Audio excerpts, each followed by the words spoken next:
I think I'll begin with talking about Ilhan Omar, because this is a story that is an important one because it tells you about the way Washington operates. The deep state, the swamp, whatever you want to call it, the liberal media establishment, they protect their own. And this Congressman, Ilhan Omar, it's been pretty clear for years, has had this issue with being married to someone who almost certainly was her brother, and filing false tax returns saying that she was married to someone else when in fact she was married to this other man who almost certainly was her brother. There are other issues about whether Ilhan Omar is even her real name. And all of this marriage fraud impacts potential IRS fraud, immigration fraud, student loan fraud, and a fraud upon the House of Representatives.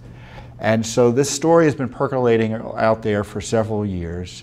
The conservative media has been investigating it almost exclusively.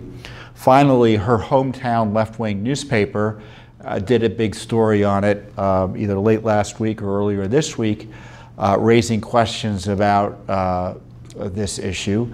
And so we're not aware of any criminal investigation. We're not aware of any ethics investigation.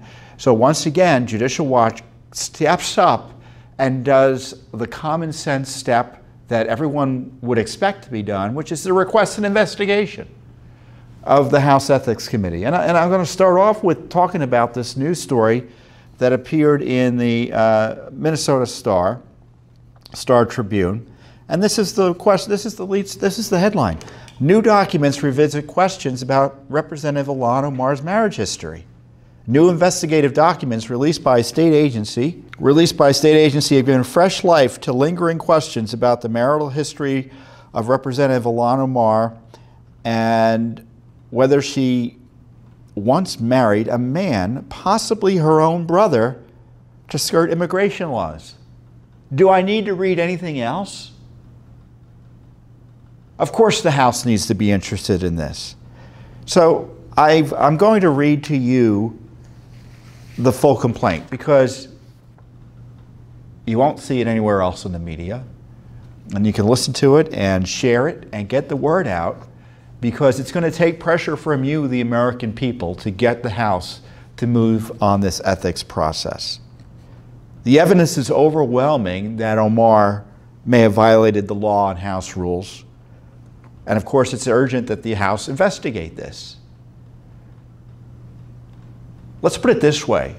These crimes and these possible violations of ethics rules are so serious, if the House does its job and concludes that she violated the law and committed the frauds that the evidence suggests she did, she ought to be expelled from the House of Representatives.